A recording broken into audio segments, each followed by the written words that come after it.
Hello, Kent County. It's March 26th. I'm Dr. Adam London, Director of the Kent County Health Department.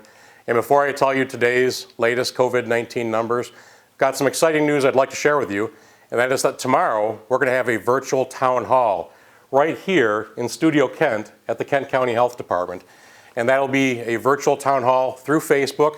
I'm going to be joined by Dr. Nurali Bora. Dr. Bora is the medical director here at the Health Department, and Brian Hartle, who's our chief epidemiologist and our director of community health strategy.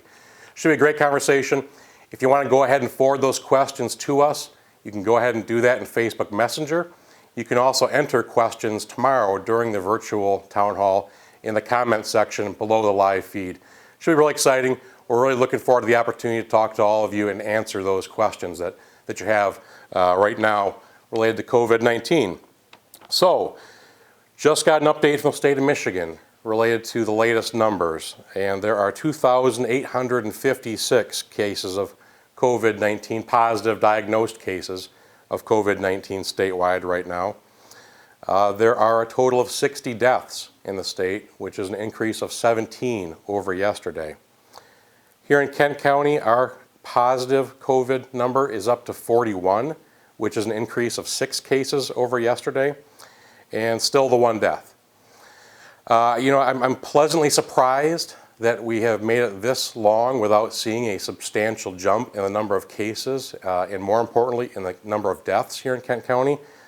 Want to really encourage you, please stick at it. Please maintain the social distancing and maintain all the things that you're doing to make it difficult for this virus to spread person to person in Kent County.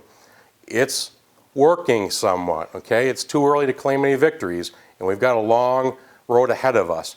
But we're tentatively surprised right now that we haven't seen the sort of increases that we've seen on the other side of the state. So please keep doing what you're doing. Sending out a reminder today in a press release related to some issues that I think are important for people to think about. Number one, related to people who have a fever of 100.4 degrees or greater, that those people who have fever and have coughing unrelated to a chronic health condition need to stay home. They need to stay home until they're free of fever without the aid of a fever suppressant like ibuprofen or Motrin for at least 72 hours and at least 7 days since the beginning of those symptoms developed. Also want to remind employers who are providing critical services at this time, the type of critical services which are exempt from the governor's executive order, that they should be taking reasonable measures to space patrons and their employees at least 6 feet. Now, we want to avoid being too prescriptive because every business is a little bit different, but I really want to encourage all of you running these essential businesses to please think creatively. How can you space your employees and your customers to make sure that we're not too close? Also want to encourage them to disinfect regularly all common touch points in their business, whether it's the handle on the gas pump, the handle on the shopping cart, maybe the touch screen on checkout devices.